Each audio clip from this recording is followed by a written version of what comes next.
เฮ็ดไปซะบ่พี่ดมบ่แม่นแนวดม แพง อย่าเอิ้นนะเราบ่มา เราบ่อยากมา ผมมีใจนี่เด้อไงเด้อ ใจ เอา นี่ พี่ อืมบ่มีไผเข้ามาหาบ่มื้อนี้นะยังบ่ มีไผ ยังบ่มีไผเลย โด เอาลาบ่สิมาอยู่บ่มื้อนี้ จักเรื่อง เมื่อวานนี่ไผมาแหน่ บ่ล่า ไปเด้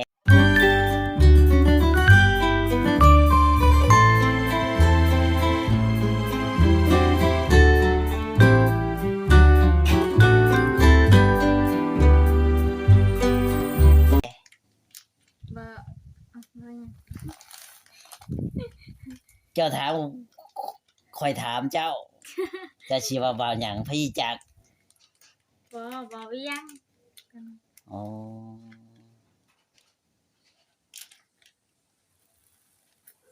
มื้อนี้มาหาน้องลอยก็กินข้าวกันหยังนะเจ้าน่ะ กินกับเจลอง กินกับจะรอ ดูหน้าโอ้ มัน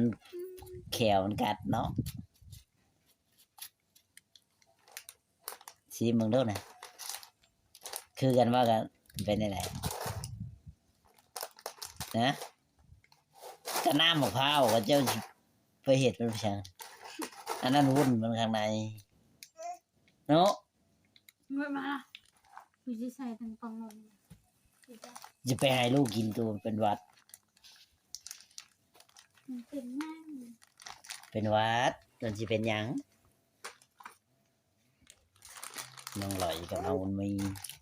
หมอนุ่งไม่ได้มาบ่บ่นุ่งนะ บ่เห็น เว้น เดี๋ยว อ๋อน้องลอยว่าธรรมดามันนั้นกินแล้วบ่หยานะ กินแล้ว ตัวกับยักษ์อะไรนะ ตัวไอ้ยังก็กินแล้วนาวแล้ว อืมเจ้ายามันมึงอีกบ่บ่ในนี้ยามันมึงมันก็มึงเลยเนาะนางเนาะ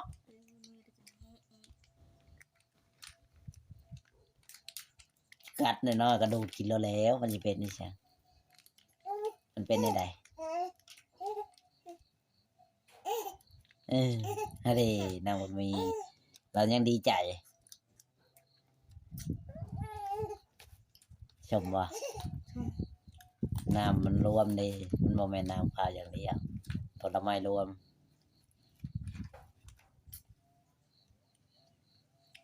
ถือมาฝากน้องลอยนี่แหละวันนี้ก็น้องลอยก็อยู่ว่าดังไฟอยู่ทางเฮือนเลยบัดนี้โอ้บัดตื่นแต่เช้ามาเลยก็ขามไปพุ่นเลิศบันไดไก่แบบนั้นบ่หมาบ่ขึ้นบ่ฉัน บ่ไม่ได้ขึ้น จะฮู้จักไหนมันบ่ได้ขึ้น เอาไปยังมันมาบ้าง บ่ได้มาดอกว่าข้อยก็บ่ฮู้คือกันเนาะนี่แหละมาหาน้องลอยพี่น้องเอ้ยมามื้อนี้ก็บ่พอผัวเพิ่นอีกแล้วผัวน้องลอยไปคุมื้อบ่ ไปขโมยแล้วเกี่ยวข้าว อ๋อ พอได้กินข้าวพวกนี้ พอได้กินข้าวได้กินแล้วข้าวน่ะแล้วเราบ่สร้างน่ะ นั่น ยังเจ้าคือบ่เยี่ยมสร้างน่ะ เกี่ยว ฮะ เกี่ยวแล้ว เกี่ยวแล้วนะใช่มันยังบ่ชุกบ่ ยังไม่สุก อ๋อมันไปใช้คือเงียบแท้ ไปเกี่ยวข้าว ไปเกี่ยวข้าวหมดเกี่ยวข้าวอยู่ไสน่ะ ยาบาล ใช่บ้านเอื้อนเรานะอ๋อเหลือแต่เจ้านี่แหละเนาะอยู่ข้างนอกคนเดียวนี่นะอืมเจ้าบ่คิดย่านนี่บ่ย่านมันเป็นเด็กคือเก่านะปฏิเสธว่ามันสิเป็นบ่ต้องหลาย ก็ชิเป็นโดด จักเลยไผสิจักนำเนาะอยู่กับลูกบ่ย่านบ่ บริยาน บ่ได้ย่านเลย บริยานเลย อ๋อ เดี๋ยวเลิกกับภรรยาเลยน้องว่าผัวกับบ่อยู่ตอนเพลนสิกินกับหยังอีกตอนเพลนนี่ข้าวนะ มีจะหลอด ยังกินบ่หมดจะรอนะ ยัง จักโตจะรอนะ ลายเติบ ชื่อไปคุดมาบ่ ชื่อ คือบ่ไปคุดฉัน บ่ได้ไปเลยยากลืมยากบุญมีบ่อยู่ ยากจังบุญมี ยากมันดื้อ บุญเพลงกับบุญมีไผยากกว่ากัน บุญ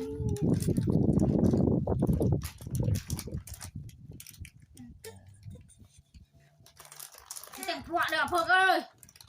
ก็ได้ก็ได้ ว้าวยังก็ดีก็ได้ ก็ได้เดี๋ยวพวกนั่นน่ะนี่ไงไงมีผู้ได้เอาฟังมีผู้ได้ อย่าละเลยเราเป็นหยังไงบ่ปะเจ้าให้แล้วบ่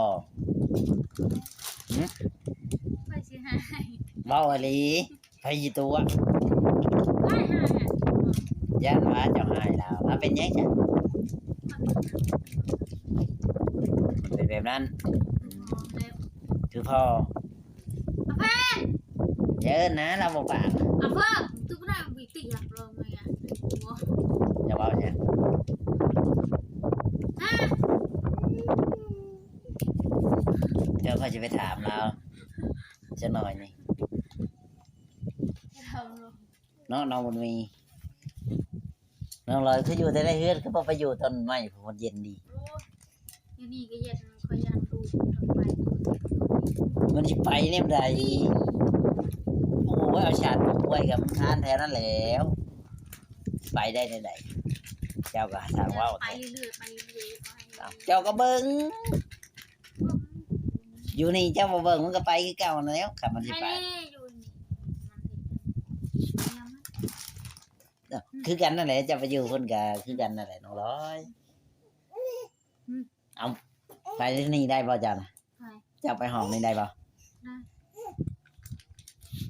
มาพีไปว่าได้ ยังบ่ได้เอามา เดี๋ยว เอามานี่เจะสิเอามาได้ไหนเอาพี่มานะ มาได้คนอยู่นี่ เอามาได้ไหนเอามาน่ะเอาถามนะ พีนี่ เออ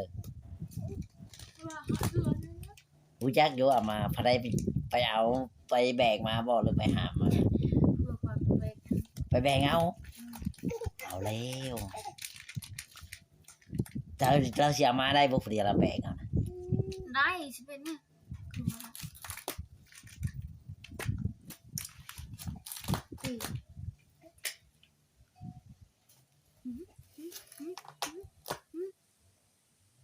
น้องลอยกับน้องมีเอ้าน้องมีเจ๊จ้าคือเห็นมันน่ะคนเขาพันตีแล้วบ่เขาพันน่ะ เนี่ย อ๋อ เยอะ คนไว้ซื่อ ไม่ ๆถ้าตีบาทเดียว เยอะ อืมไปโยนหยังอันนั้นน่ะน้องลอยถ้าโยนบาทเดียวโอ้ยถ้าตีบาทเดียว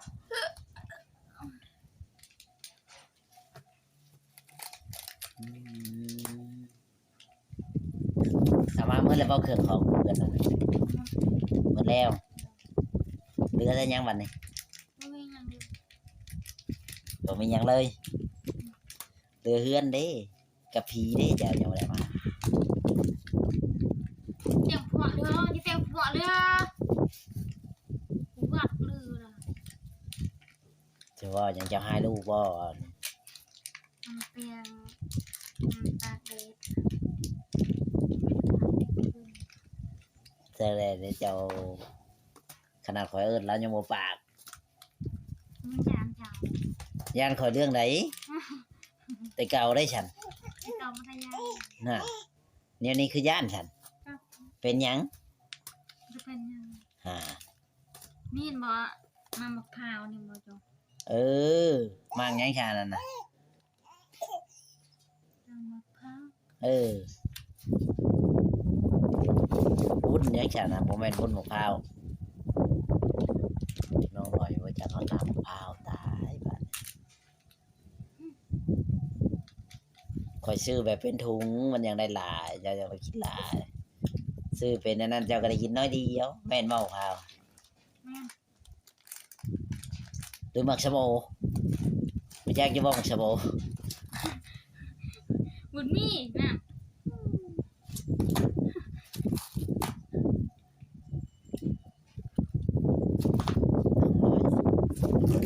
น้องเพลง นะ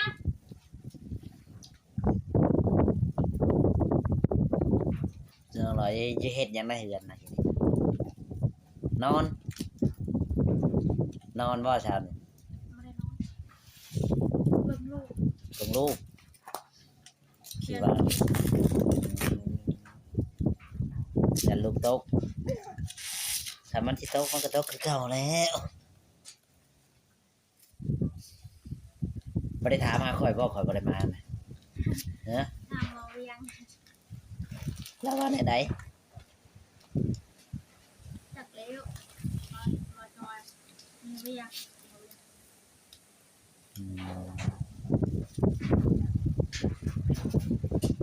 เอาลมพัดเอา บุญไปบุญ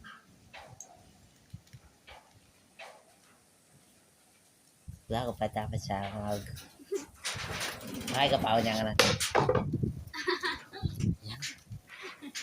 น้องบอกอีกดอกแล้วโอ้ยช่างเห็ดและประตูนะ นั่น ยังไม่ได้เห็ดบ่มื้อไหนพันจิมาเห็ด จักแล้ว จักมื้อไหน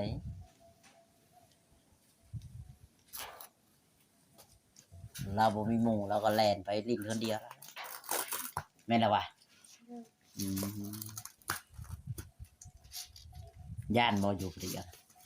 อยู่แบบนี้ย่านบ่ หาย เจ้านั่นแล้ว ย่างให้เอง ชั่วโมงว่า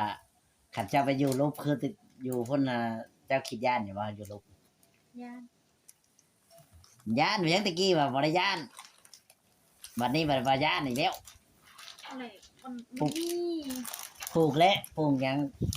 เกิดขึ้นหยังพักหยัง หาจะเป็น ประมาณกินหยังฮดอยู่บ่น้ำมันน่ะฮดอยู่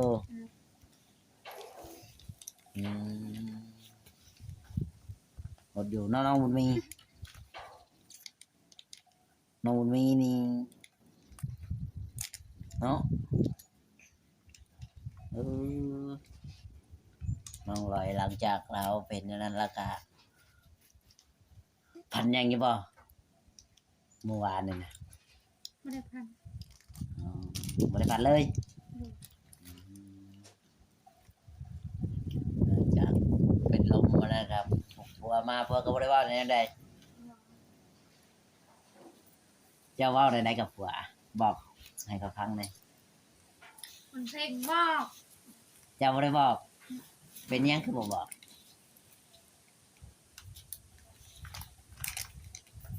ฮะยัดผัวให้ จำตัวหาย ให้ได้คนสิตายเลยบ่สิย่านให้ว้ายแล้วผัวก็บ่ได้ว่าหยังอีก ไม่ได้เมา โอ้บ่เป็นห่วงกันได้ลีผัวเจ้าบ่ยอมเป็นห่วงเมียว่าเดี๋ยวว่าถามว่าเมียเป็นอย่างฉันอย่างซี่บ่ได้ถามเลยบ่ฮะ ไปถามเลย อืมโคตรโพแล้วบ่ยอมถามเมียเลย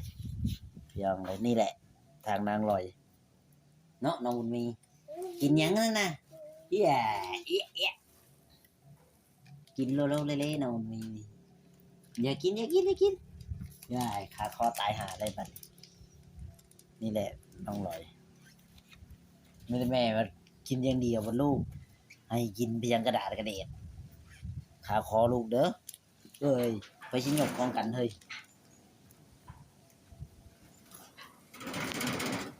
เริ่มเก็บกินเลยเด้อลูกนางลอย